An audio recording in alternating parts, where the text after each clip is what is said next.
अस्सलामु अलैकुम वरहमतुल्लाहि वबरकातुहू।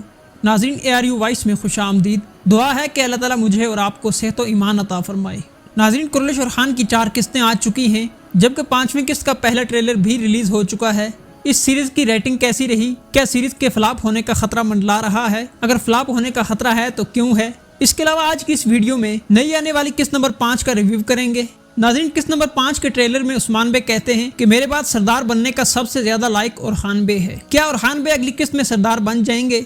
ओरहान बे के नए सिपाही अब्दुर्रहमान और कांतोर अली की परफॉर्मेंस कैसी रही? कुरैश और खान की रेटिंग कम क्यों है और क्या ये सीरीज फ्लॉप हो सकती है? इन तमाम सवालों के जवाब हम जानेंगे इस वीडियो में। नाज़रीन, सबसे पहले किस्त नंबर 5 के ट्रेलर पर बात करेंगे। क्या ओरहान बे अगली किस्त में सरदार बन जाएंगे? क्या तारीख में भी उस्मान गाजी ने अपनी जिंदगी में ओरहान बे को सरदार बनाया था? ट्रेलर में उस्मान बे की जुबानी जिरगे में ओरहान बे को सरदार बनाने का सीन दिखाया गया, लेकिन फिलहाल ऐसा होगा या नहीं ये किस्त में ही वाज़ेह होगा या अगले ट्रेलर में। अलबत्ता तारीख में उस्मान बे की जिंदगी में ओरहान बे सिर्फ एक सिपा सलार की हैसियत से लड़ते रहे। उस्मान गाजी की वफात के बाद ओरहान बे पहले सरदार बने और उसके बाद बोरसा और गेलीपोली की फतह के बाद ओरहान बे ने सुल्तान होने का ऐलान किया। शाही माल तैयार हुआ, वजीर और मशीर बनाए गए। इस हवाले से ओरहान बे की तारीख और जंगों पर मेरी पिछली वीडियो आप देख सकते हैं। बहरहाल ट्रेलर में ओरहान बे के सरदार बनने के सीन की कोई वजह तो हो सकती है। हो सकता है कि महमद बुज़दाख टीम अब स्टोरी को ओरहान बे पर मरकूज करना चाहती हो और ओरहान बे को सरदार दिखाकर आगे का सिनेरियो पेश किया जाए, क्योंकि अभी तक हमने ओरहान बे को बगैर किसी ओहदे के जदोजहद करते देखा है। अब हो सकता है कि कहानी तब्दील की जा रही हो और इसीलिए ओरहान बे को सरदार बनाया जा रहा हो।